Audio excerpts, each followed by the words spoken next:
Hey friends, and welcome back to my YouTube channel, where today we are going to be doing a step-by-step video tutorial to make my newest design, the granny stripe cape.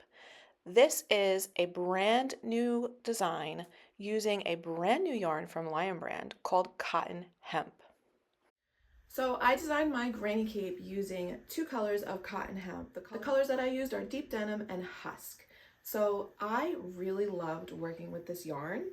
It's super smooth. It feels fantastic on your hook. It doesn't drag the way that I feel like most hemps do. I've used hemp yarn before and I feel like it drags on your hook a little bit. It can kind of be hard to work. This doesn't. This being a blend of cotton and hemp, it glides. It's like butter on your hook. It's amazing. And being a number 4 weight, this works up really fast. So now I'm really excited about this design because I don't know that I've seen anything really like it before. So essentially what we're doing is we are making a granny square minus one of the triangles. Typically I feel like you see a granny shawl or a granny wrap in either a triangle or a rectangle. And the issue that I find when you do something like that using the granny stitch is that you end up with a very long triangular point in the center, which is fine, except that sometimes they can be really big and they're hitting all the way down back behind your knees, right? By doing it like this, what that does is it shortens the amount that you have down your back, right? So that makes this much more manageable to wear, which I think is absolutely fantastic and functional.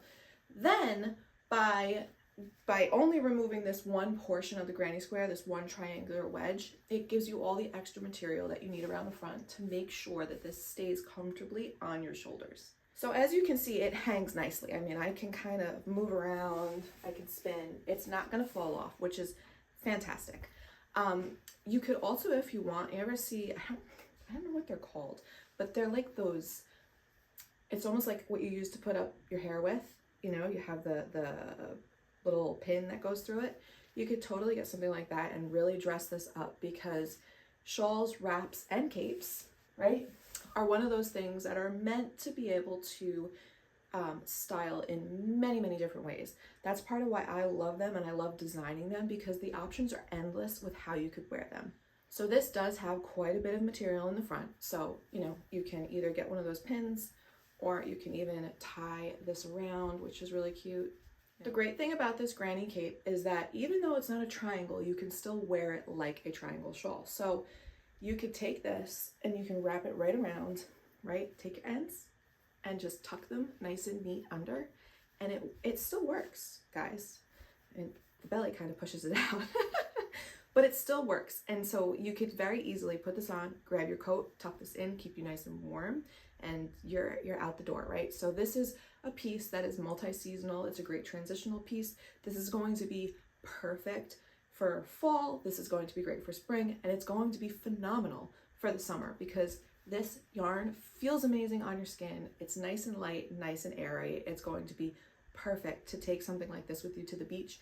I don't know about you, but my shoulders are always, they'll get so burnt so fast. It's just one of those things, and it's always nice to be able to cover your shoulders, especially with something nice and light like this, so you don't get too hot. All right, guys, enough chit chat. Let's jump right into today's video tutorial, where I'm going to show you exactly how it is that we start the center of this granny stitch cape, how we will change our colors, and I'm going to show you how it is that we get this nice, beautiful edge on here, so that this way you have this perfect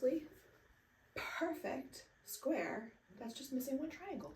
All right, for today's video tutorial, you are going to need some number 4 weight yarn, a 4mm crochet hook, a darning needle, and some scissors. What we will be doing today is creating the first couple of rows within the granny stripe cape, and I will show you how easy it is to weave in the ends using this brand new yarn called Cotton Hemp from Lion Brand. In today's tutorial, I will be using Lion Brand's Cotton Hemp. All I have left are these little bits of scraps from making my granny stripe cape. This is the color hemp, which in my pattern is color A, and this is deep denim, which in my pattern is color B. You're free to choose any color combination that you would like. There are 18 available colors. If you don't want to deal with color changes and weaving in ends, you are welcome to change the 2 color options to the same color so that this way you do not have to do any color changes. Since I wound my scraps up into balls and not center poles, I don't want them to roll away from me, so I'm going to put them in a yarn bowl and set them off to the side. Starting with color A within the pattern, you are going to be told to chain 5 for row 1. So we make ourselves a slip knot, place it on our hook, and pull it tight. Chain 5, 1, 2, 3, 4, 5. And then we are going to place 3 double crochet, chain 2, 3 double crochet, chain 2, 3 double crochet, chain 1, double crochet in the 5th chain from the hook. So count back 1, 2, 3, 4, 5, yarn over and place 3 double crochet in that 5th chain. 1, 2, 3. That's creating the first side of our granny stripe cape. Chain 2, and then place another 3 double crochet in that 5th chain.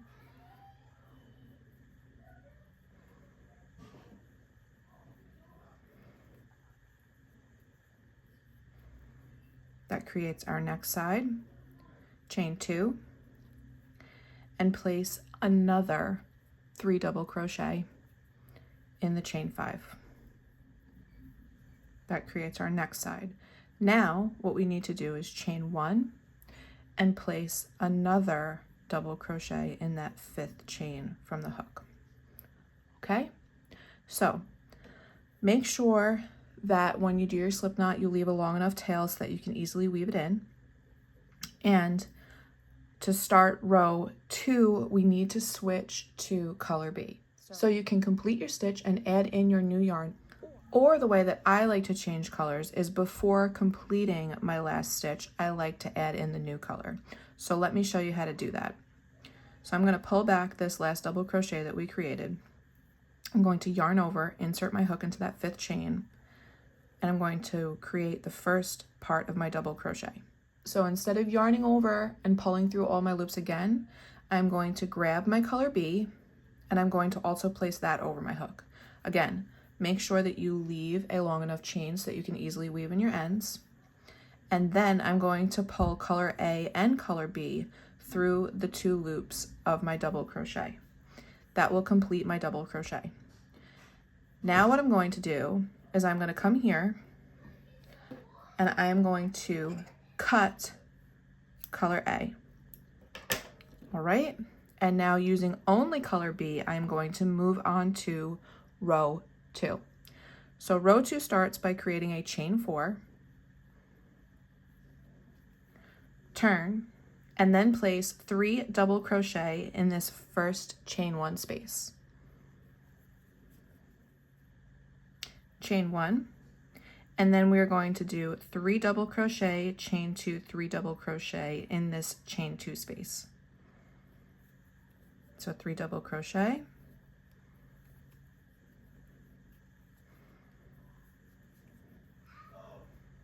chain 2, and then another 3 double crochet. And this is creating the corner so that we can turn around to the next side of the granny stripe cape.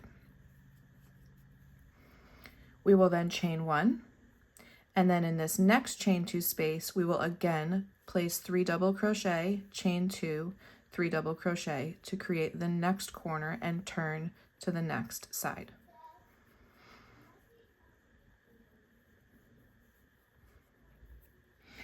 Chain 1, and then we are going to place 3 double crochet in the turning chain 4 of row 1.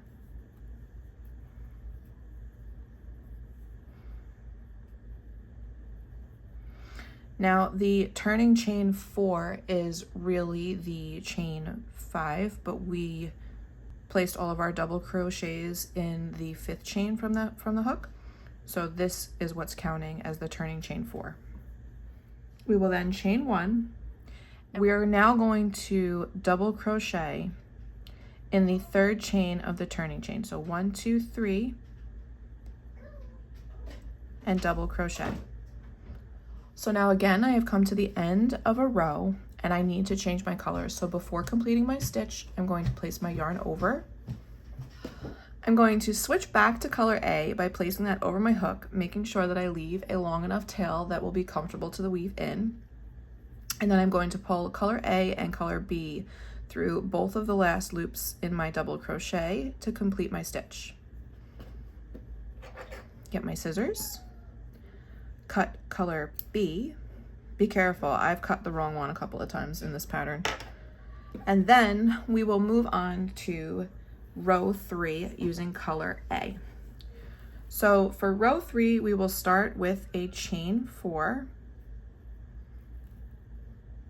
turn, and then we will place 3 double crochet in this first chain 1 space. Chain 1, and then place 3 double crochet in the next chain 1 space.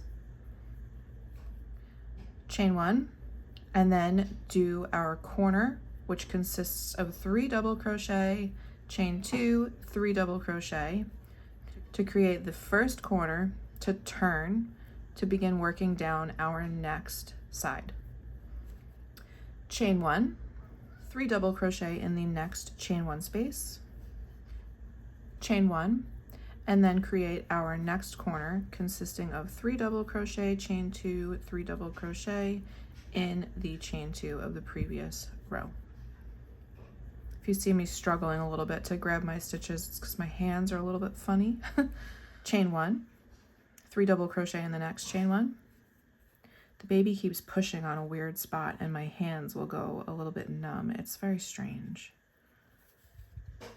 Chain 1, and then coming to the end of row 3, we are going to place 3 double crochet in the turning chain 4, chain 1, and then count up into your 3rd chain of the turning chain and place a double crochet. Sometimes these can be a little bit hard to find, but it is important that you do work. Ooh, here we go. Sometimes if you pinch it, it makes it easier, but it is important that you work in the chain and not around the chain for this last double crochet, because if you work around this chain, you're going to get kind of like a bump, whereas working in the chain helps pull these edges nice and straight. Oh, I completed my stitch. I did not mean to do that. So again, I have to switch to color B for row 4. So again, make sure you leave yourself a nice long tail. Using color A and color B, complete your final double crochet. Grab your scissors, cut color A, and now we are going to move on to row 4 in the pattern, which is what we will repeat for the remainder of this pattern. So row 4 begins with a chain 4, turn, 3 double crochet in the first chain 1, and then the repeat across for this row and every next row is to chain 1 and 3 double crochet, chain 1 in each next chain 1 space. So as this pattern grows, you're going to keep repeating that 3 double crochet, chain 1, 3 double crochet, chain 1 until you reach that chain 2 space. So I'm going to chain 1, 3 double crochet, chain 1, 3 double crochet in the next chain 1 space, chain 1, and then create your corner stitch, placing 3 double crochet, chain 2, 3 double crochet in the chain 2 of the previous round. Coming around to the next side, chain 1, and then 3 double crochet, chain 1 all the way across until you reach your next chain 2 space. Now, besides my fumbling, because my hands are a little bit funny, this yarn feels absolutely amazing. It does not drag, it just glides on your hook. Chain 1, we're at the corners, so 3 double crochet, chain 2, 3 double crochet in the chain 2 of the previous round. But this yarn just feels so nice. I actually have an order in, and I believe it might have just shipped for one of each of the new colors in this cotton hemp, because it's such a pretty color palette, and I want to make something really special with it. So I'm coming back to the last side, chain 1, 3 double crochet, chain 1 across using the chain 1 spaces of the previous row. And then when we get to this final 3 double crochet in the last chain 1 of the row, we will chain 1, place 3 double crochet in the turning chain 4, chain 1, and then again place your final double crochet for the round in the 3rd chain of the turning chain.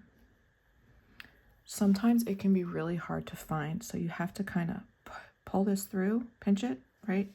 1, 2, 3, so that you can get in there and place your final double crochet. Now if I was moving on to row 5, I would color change, but right now I'm not. I'm just going to finish off right here. So I'm going to cut, finish off, and let me show you how easy this yarn is to weave in. Okay, so I have my yarn on my darning needle. And I've got more than enough of a tail to add this in. And what's really nice about this yarn is that even though it glides on your hook, it's actually got some really good grip to it. So getting it to stay in the stitches is really, really, really easy. So I like to kind of come up and down stitches, you know, and through rows and just kind of all over the place with it, so that it really isn't going to go anywhere. I like to work through the tops of stitches, if you could see that, to kind of bring it straight down, especially when I've done so many color changes. And I'll do that a few times, and then I will come through and I will trim my ends. Now, where you did these color changes, colors aren't so, you could see where there's the 2 loops, right? You could see up and down on my edges, right? They look fine. And you see how nice and straight that edge is? That's by working in the 3rd chain of the turning chain 4. If I was continuing to work just around that chain, it would kind of bow and bump a little bit. So make sure you guys are working in that chain. That's really important to get this nice clean edge. So what I like to do is kind of come up and through the chains with the color that I'm working, weave my way as best as I can up, and then I will come through one of the clusters with my end. Make sure that you don't poke through on either side, right? Because you don't want to see it in the other color. And then I will come down through the top of one of the stitches in the color that I'm weaving in, and I will bring it straight down, and I will try to kind of poke through the different strands on the yarn to really be able to anchor it very well. Pull that through. Make sure I'm not pulling it too tight so that it doesn't pinch. And then if I feel like I'm not going to be able to, right? So see, my needle is a little bit too long for me to get back up without pulling this. What I will do is I will use the back, and I will take that and I'll come back up through the next stitch using the eye of it, pull it up, and then trim that end. And so what that does is I've come from this edge and I've brought it through the turning chain without making it super, super bulky. And I've come under a cluster, and then I come down and back up through a stitch. And I found that hid my ends really, really well. This yarn's got a little bit of grip to it, so nothing has come loose with all of the steaming and the boys running around with it and making me crazy, stealing my projects, and it still looks fantastic. What happened in there? Those ends just all disappeared. So I'm not going to finish weaving in the rest of these because I think you guys get the idea, but I hope that this video tutorial was helpful. I hope that you really enjoy making this granny stripe cape. I cannot wait to see all of the color combinations that you guys pick. I really, really want to see one in one of the pinks. They've got a really pretty color. I think it's called Peony. It is gorgeous. I can't wait to see what you guys choose. Make sure that you guys like and subscribe. I really appreciate it, and thank you so much for watching my video tutorial.